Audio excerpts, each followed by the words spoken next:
this episode of SNG Explains, we will talk about Kim Jong Un's ambitions in the near future.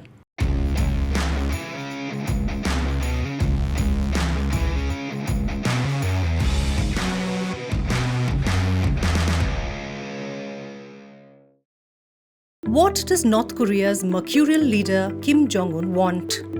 His 6-day visit to Russia's eastern region and an audience with President Putin was by all accounts a success, going by Russian media reports. But it's still not clear if Kim has agreed to sell ammunition to Russia in violation of sanctions.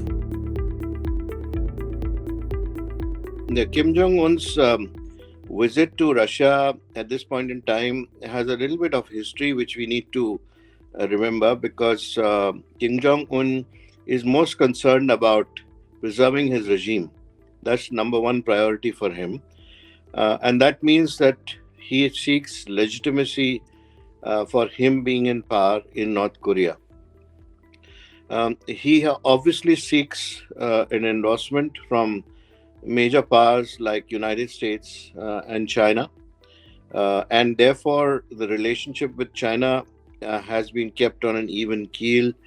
China has been using North Korea, and the North Koreans have been using the Chinese for essential supplies, despite the sanctions that the United Nations has imposed on North Korea. Sanctions may not matter very much to him, given that his country has been under international sanctions since 2006 for developing nuclear weapons and selling or transferring these to other countries. So the buzz is he's getting grain for his impoverished people in return for ammunition of all kinds Russia needs, but more so artillery shells. At this particular instance, Kim Jong Un's, for the past 2 years or so, we've seen that his major concern has been the increase in activities, military activities and military drills, which the United States has upped along with Japan and also now with South Korea. But Kim's actions may conceal another purpose: to benefit from Russia's invasion of Ukraine by building closer ties to Moscow and of course China, and improve his country's position on the Korean peninsula. It explains recent missile tests, displays of weaponry, and threats against the West. So Kim Jong Un seeks legitimacy for his regime.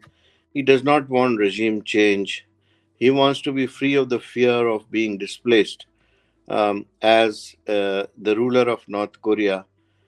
And obviously that is his primary concern.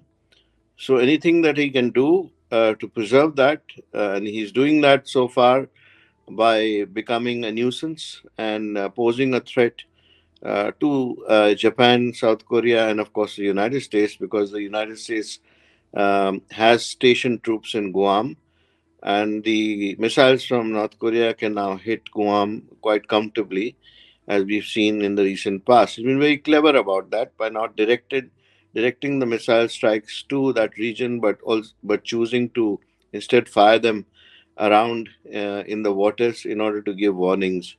And these warnings have been given sufficiently in advance and also at regular intervals, so that there's no doubt about the capability of North Korea. But Kim also knows that only an understanding with the West can help his poverty-stricken country.